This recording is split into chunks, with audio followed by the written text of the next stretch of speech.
여러분 요즘에 증오 범죄, 혐오 범죄란 말 많이 들어보셨죠?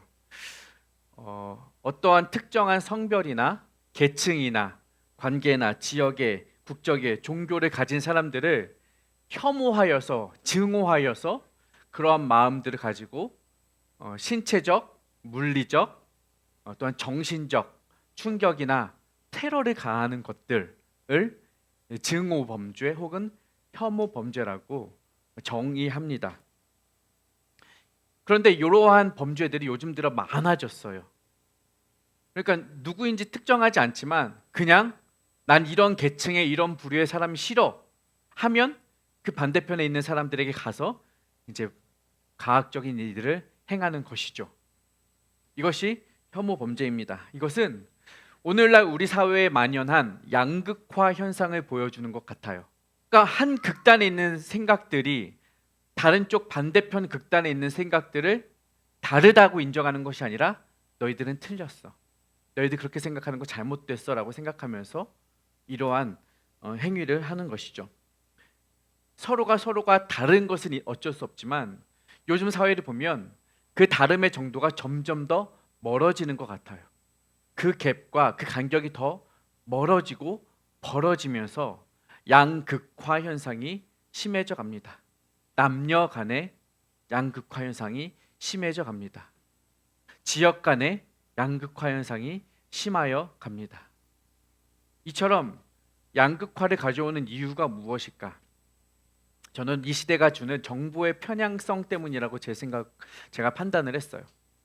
요즘 사회는 다양한 정보를 접할 수 있는 경로가 많습니다. 쉽게 말해 언론만 보아도 예전에는 SBS, KBS, MBC, SBS도 90년대에 생겼나요? 어쨌든 그렇게 한정된 정보만을 접할 수 있었는데 이제는 뉴스만 들어도 YTN 있죠, 연합뉴스 있죠, 채널A 있죠, TV조선 있죠. 너무 많아요. 다양한 정보를 들을 수 있어요. 그러니 다양한 정보를 들을 수 있으니 정보가 편향된다는 것은 어폐인 것 같지만 사실상 그렇지 않습니다. 왜요?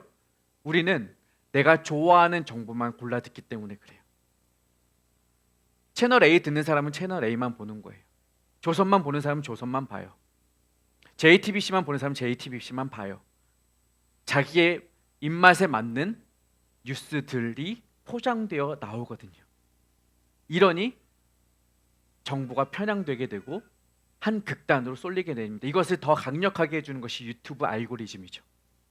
하나 정보 보기 시작하면 그 정보만 보여줘요. 다른 거 볼 여유가 없어. 이거 내가 봤던 거? 더 재밌는 거네? 더 관심 있는 거네? 이거 내가 궁금했던 거네? 유튜브가 너무나도 똑똑하게 우리에게 우리의 정보를 한쪽으로만 편향되게 만듭니다. 그러니 그쪽으로만 생각이 고착화되고 교착되는 것이죠. 이렇게 되면 우리의 정보는 점점 더 극단으로, 오른쪽은 오른쪽으로, 왼쪽은 왼쪽으로 갈 수밖에 없게 되는 것이죠. 이렇게 우리는 점점 내가 가졌던 생각들이 옳다, 이게 맞구나라는 그 함정에 빠져서 헤어나오지 못해요. 그렇게 우리의 양극화는 심해져 가는 것입니다. 그리고 그러한 극단은 더 큰 갈등과 충돌, 그리고 상대방에 대한 미움, 편견, 차별 등으로 나타나게 되는 것입니다. 결국 이렇게 서로 간의 양극단 사이에는 담이 쌓이게 되고 그 담은 점점 높아지게 되는 것입니다. 이러한 담이 초대교회에도 있었습니다. 이때에도 서로 간의 양극단에 처한 사람들이 있었습니다. 바로 유대인과 이방인들이죠.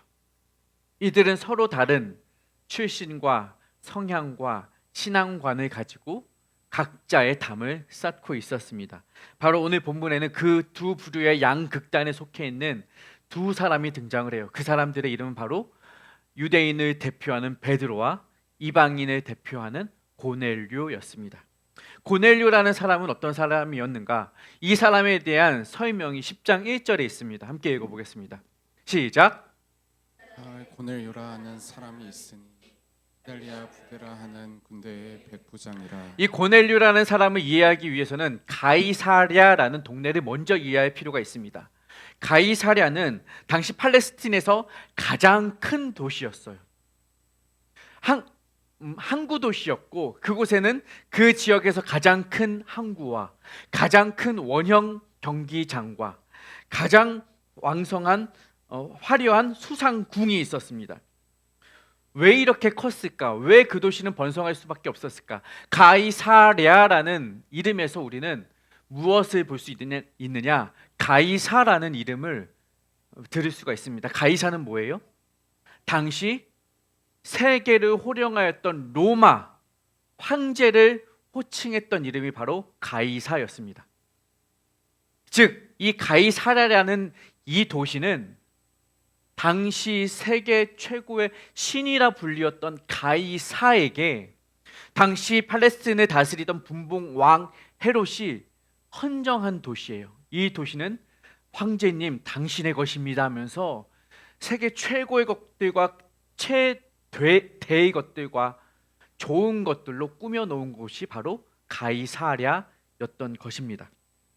그러니까 이 도시는 말 그대로 로마의 도시였고 가이사의 도시였습니다. 가이사에게 충성을 바쳤던 이방인들, 헬라인들, 로마인들이 주로 많이 살고 있었고, 그곳은 가이사를 가장 최고의 신으로 모시고 있었습니다. 저는 김호중길이 있는지를 이번에 처음 알았어요. 그리고 이번 사건을 통해서 김호중의 팬덤들은 그 김호중길을 끝까지 지키겠다고 충성을 맹세하죠.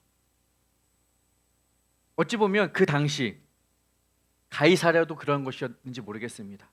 가이사에게 충성을 맹세한 사람들이 이 도시를 지키겠다고 버티는 강력한 그 가이사에 대한 충성이 가득 채워진 곳이 바로 이 가이사랴였고, 그곳에서 고넬료는 무엇을 하는 사람이었느냐? 이달리아 부대의 백부장이라고 기록하고 있습니다. 이달리아 부대는 말 그대로 이탈리아예요. 이탈리아는 어디예요? 로마죠. 로마를 말합니다. 그러니까 로마에서 파견된 군대죠. 앞서 말씀드렸다시피 그 로마의 황제였던 가이사가 보낸 백부장, 장교인 것이죠. 생각을 해보십시오. 가이사란 도시는 가이사에게 충성을 맹세한 도시인데, 그 도시에 황제가 군대를 파견한다면 대충 아무나 뽑아서 보냈을까요? 아닐 거예요. 내 부하들 중에 가장 나에게 충성심이 높은, 믿을 만한, 신뢰할 만한 사람 뽑아서 보내겠죠. 우리나라에서 뭐 JSA의 사람을 군사를 파견한다고 생각을 해보십시오. 가족 관계, 뭐 그 뒷배경 조사 다 해서 그곳에 보냅니다. 아무 탈 없게 하려고. 거기서 혹여라도 넘어가지 않게 하려고. 마찬가지였겠죠. 가이사랴는 그런 도시였고, 아마도 고넬료는 가이사 황제에게 인정받는 군인이었을 것입니다. 그리고 그에게는 그런 자부심이 있었겠죠. 나는 이 지역의 황제의 인정을 받아 보냄받은 군인이다. 뼛속까지 이방인인 것이죠. 그 반대편에 있는 베드로를 봅시다. 베드로는 어떤 사람입니까? 10장 14절 읽어보겠습니다. 시작. 베드로가 이르되 주여 그럴 수 없나이다. 속되고 깨끗하지 아니한 것을 내가 결코 먹지 아니하였나이다. 하나님께서 베드로에게 환상을 보여주셔요. 보자기에 여러 네발 달린 것과 뭐 이것저것 부정한 짐승들, 율법에서 정한 부정한 짐승들을 보내어 주시면서 하나님께서 베드로에게 먹으라 하시는데, 베드로가 그럴 수 없습니다. 먹을 수 없습니다. 왜요? 난 이 율법에 어긋나는 것들을 먹을 수가 없습니다. 베드로는 복음을 들은 자였어요. 하지만 한쪽에는 복음이 들려 있지만 다른 한 손에는 율법이 들려 있었어요. 여전히 그는 율법에서 헤어나오지 못합니다. 여전히 그에게는 율법이 그의 삶을 움직이는 중요한 장치였던 셈이에요. 그는 유대인 출신이었고 유대인의 구원은 어디로부터 나온다? 혈통으로부터 나온다. 아브라함의 자손만이 구원받을 수 있다라는 이 율법 의식 때문에, 선민 사상 때문에 이방인에 대한 강력한 혐오 의식, 견제 의식, 차별 의식, 이방인에 대해서는 짐승만도 못한 사람들이라는 그런 편견을 가지고 있었습니다. 그 표현이 바로 오늘 나타난 것이죠. 나는 속되다 한 것들을 먹을 수가 없습니다. 더러운 것들을 손에 댈 수도 없습니다. 이방인에 대한 편견과 차별이 가득한 표현인 것이죠. 자, 정리합니다. 고넬료는 이방인을 대표하는 뼛속까지 이방인의 성향을 가진 출신입니다. 베드로는 반대로 뼛속까지 유대인과 율법의 성향을 가진 사람입니다. 그런데 오늘 본문에서는 이 두 양극단에 있는 고넬료와 베드로가 극적으로 화해하고 연합하는 장면을 보여주고 있습니다. 베드로를 봅시다. 하나님은 이방인들을 속되다고 생각하는 베드로의 편견을 깨고자 하셨어요. 그것을 깨셔야 하셨어요. 그래서 환상을 보여주신 거예요. 그래서 어떻게? 너의 머릿속에 있는, 너의 마음속에 있는, 너의 삶 속에 깊이 뿌리 박혀 있는 그 이방인에 대한 편견을 깨라. 충격을 가하신 것이죠. 야, 어떻게 내가 거룩하다 하는데 너가 거룩하지 않다고 말할 수가 있어? 그것은 내가 판단하는 거야. 너가 그렇게 다른 것들과 다른 사람들을 부정하다, 속되다, 거룩하다, 정결하다, 누가 판단해? 내가 하는 거야. 내가 거룩하다 하였으니, 내가 먹으라 하였으니 너는 먹으면 돼 라고 하나님께서 베드로에게 환상을 보여주신 것이에요. 그렇게 결국 베드로는 하나님의 이끄심에 의하여 고넬료의 가정에 가죠. 그리고 그 가정에서 설교를 하죠. 그리고 설교한 이후에 고넬료의 가정에 성령이 임하시는 것을 경험한 이후에야 나의 생각이 틀렸구나. 내가 이방인에 대하여 가졌던 그것은 정말로 강력한 편견에서 비롯된 잘못이었구나 라고 깨닫게 되는 거예요. 34절 읽어볼까요? 시작. 하나님은 사람의 외모를 보지 아니하시고. 하나님은 외모를 보지 아니하시는데 베드로는 외모를 보았던 것이죠. 하나님은 그것을 깨트리십니다. 다음, 하나님은 고넬료에게도 일하십니다. 고넬료는 군인이었죠. 군인에게 있어서 가장 중요한 것은 상명하복입니다. 이러나 저러나 군인은 상관의 명령에 복종할 수밖에 없는 것이 군인의 정체성이죠.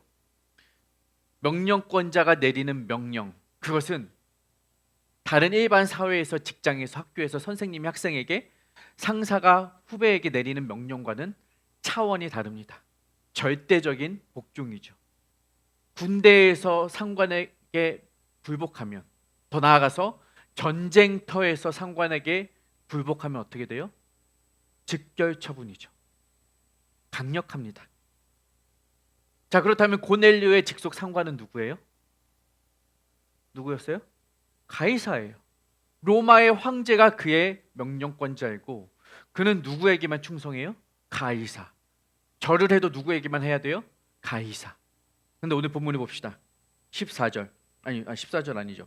25절. 시작. 마침 베드로가 들어올 때 고넬료가 맞아 발 앞에 엎드려 절하니.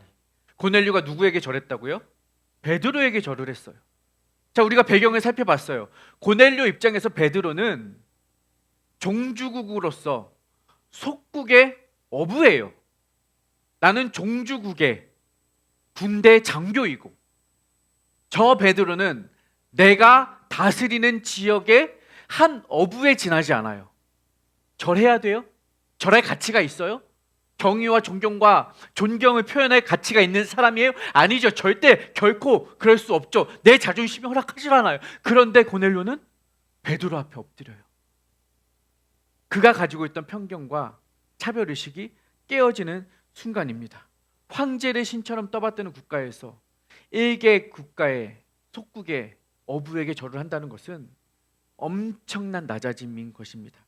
이처럼 고넬료와 베드로는 각자의 방식으로 하나님의 음성을 듣고 하나님의 방법을 깨닫고 하나님의 계획대로 선택하고 판단하게 됩니다. 자신들이 가지고 있던 편견과 차별 의식들을 하나하나 깨어가는 것이죠.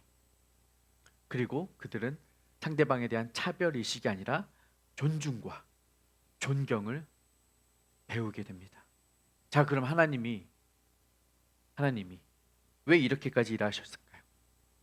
하나님이시라면 단번에 그들의 생각을 바꾸실 수도 있어요. 한 방에 그들의 태도를 바꾸실 수도 있어요. 그런데 하나님이 베드로와 고넬료에게 일하시는 방법은 다양한 단계를 거쳐서 끊임없는 설득을 통하여서 환상을 통하여서 계시를 통하여서 말씀하여 가시는 과정이 있었다는 거예요. 왜 우리로 하여금 이렇게 갈등하게 하시고 고민하게 하시고 선택하게 하시고 판단하게 하시는 복잡한 과정을 거치셨을까? 하나님이 부족하셔서는 당연히 아닐 테고 그 이유가 있으셨겠죠. 하나님은 단지 그냥 그저 복음이 전해지는 것 자체가 아니라 그 과정을 통한 우리의 변화에 관심이 있으셨기 때문에, 그 과정을 통해 우리가 성장하기를 원하셨기 때문에, 그 과정을 통해 우리가 먼저 회심하기를 원하셨기 때문에 그러한 단계를 통해 우리의 변화를 점진적으로 이끌어 가신다는 사실이에요. 베드로 안에 있는 차별의식을 변화시키기 위해서 하나님은 한 번에 그냥 고넬료의 집에 던져 놓으실 수도 있겠죠. 그냥 머리끄댕이 붙잡고 야이씨 가서 복음 전하라니까 왜 말이 많아라고 하실 수도 있겠죠. 하지만 환상이라는 것을 통해 설득이라는 방법을 통해 과정을 거치셨다는 거예요. 갑자기 고넬료의 마음에 감동을 주셔서 야 예수 믿어야지 하게 하신 것이 아니라 부하를 보내어서 베드로를 초청해서 베드로 하여금 설교를 듣게 하시는 그 과정을 통하여서 고넬료는 달라지게 되었다라는 것입니다. 이 모든 것을 통하여 하나님은 복음을 가로막고 있는 그 담들을 하나하나 한 단계 허물어 가시는 것을 보게 되는 것입니다. 그것들이 무너짐을 통해서 우리가 상대방을 향하여 가지고 있던 차가운 시선들과 상대방을 향하여 세워두었던 나이선 편견들이 한 단계 꺾어지는 것이죠. 여러분 우리도 이처럼 차별 없는 마음으로 다른 사람을 대하고 차별 없이 누구에게나 복음을 전하는 삶을 사시기를 축복합니다. 요즘 우리 시대에도 여전한 이러한 차별들이 가득합니다. 개인적 사회적 갈등이 여러 계층과 분야와 조직에서 일어나는 것을 보게 됩니다. 성적인 차별, 지역 차별, 학력 차별, 인종 차별, 외모 차별을 보게 됩니다. 물론 여러분 여기서 전제해야 할 것은 중요한 것은 구별은 되어야 해요. 무엇이 옳고 그른지에 대한 구별, 나와 저 사람이 다르다는 구별은 해야 합니다.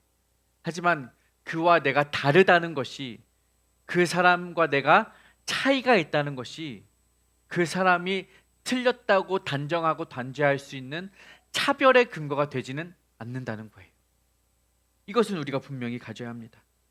쉽게 말합시다. MBTI 너무 많이 하죠. 자, E 손 들어보세요. E. 시온이 E예요?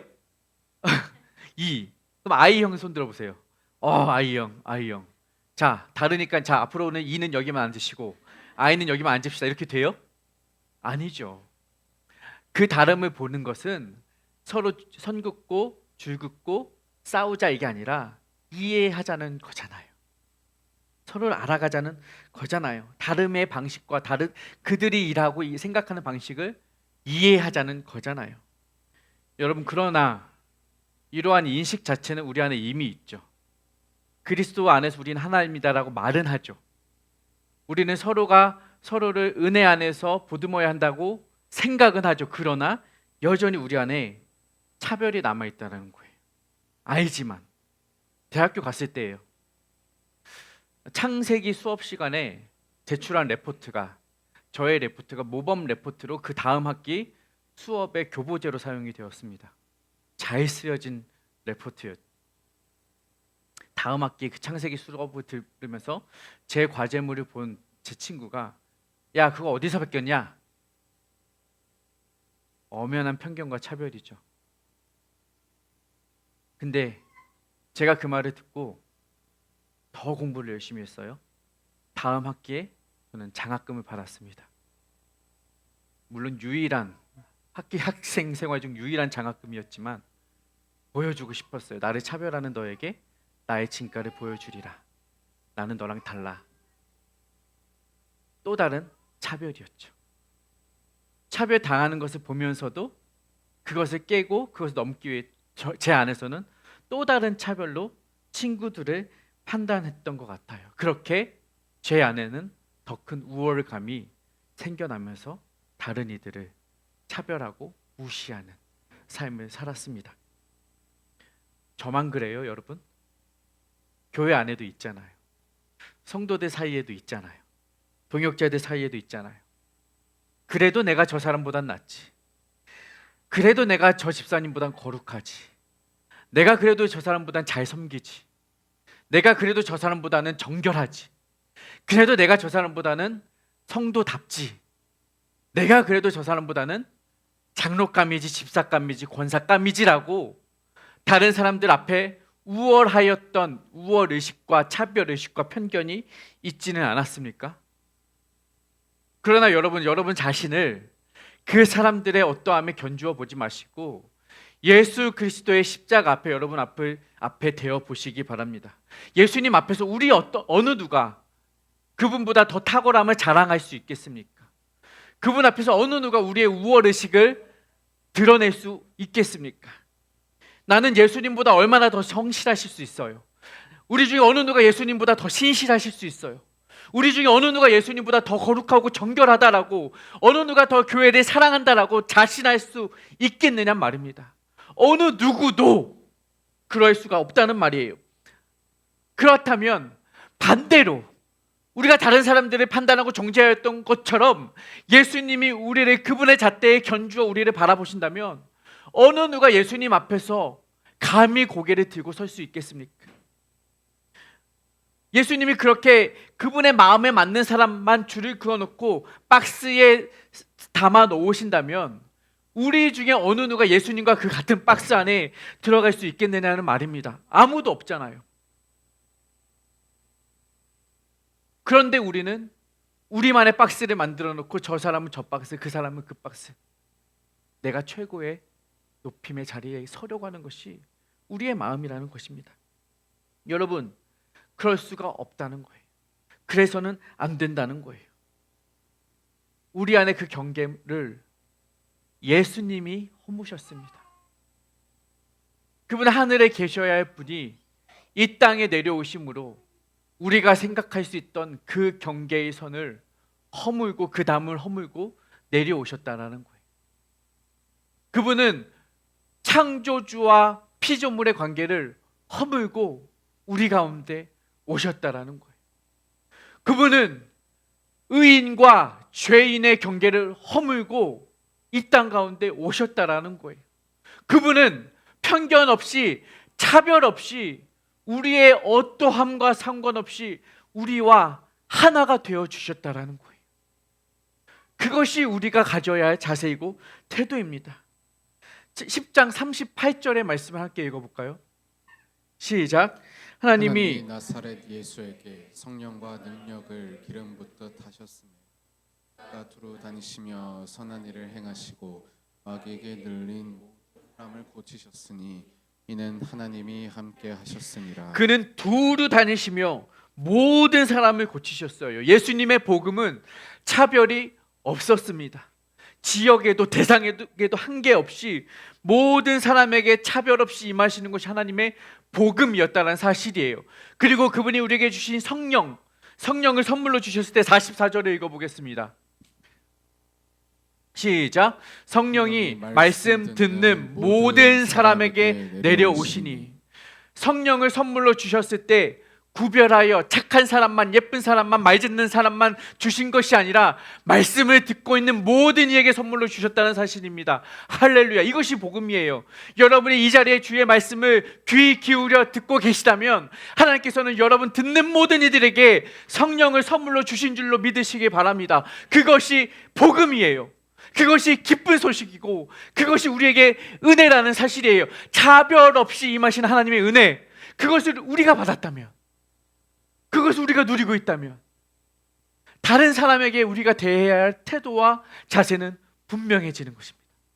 우리는 어느 누구도 우리의 선과 영역을 그어놓고 판단하고 편견하고 차별할 수가 없다는 사실이에요. 여전히 우리는 스스로 잘났다고 생각할 수 있지만, 여전히 우리는 다른 사람들을 판단하고 정죄하기 바쁘지만, 그처럼 추악하고 죄된 가장 낮은 나를 위해 예수께서 오셨다라는 거예요. 나를 위해서. 예수님은 그곳에서 야이 그것 봐라, 너 그것밖에 못 사지, 야 너 그 정도밖에 못 사냐, 야 너 그렇게 남을 미워하고, 야 너 그렇게 남을 못 사랑하고 라고 손가락질한 것이 아니라, 차별하신 것이 아니라 예수님은 그러한 보잘것없는 우리를 위해 이 땅에 오셨다는 것입니다. 그러므로 15장 9절에 믿음으로 그들의 마음을 깨끗이 하사, 그들이나 우리나 이것이 차별 없는 그리스도의 복음입니다. 우리는 그 은혜로 구원받은 자, 그 은혜로 성도로서의 삶을 살아가게 되는 것입니다.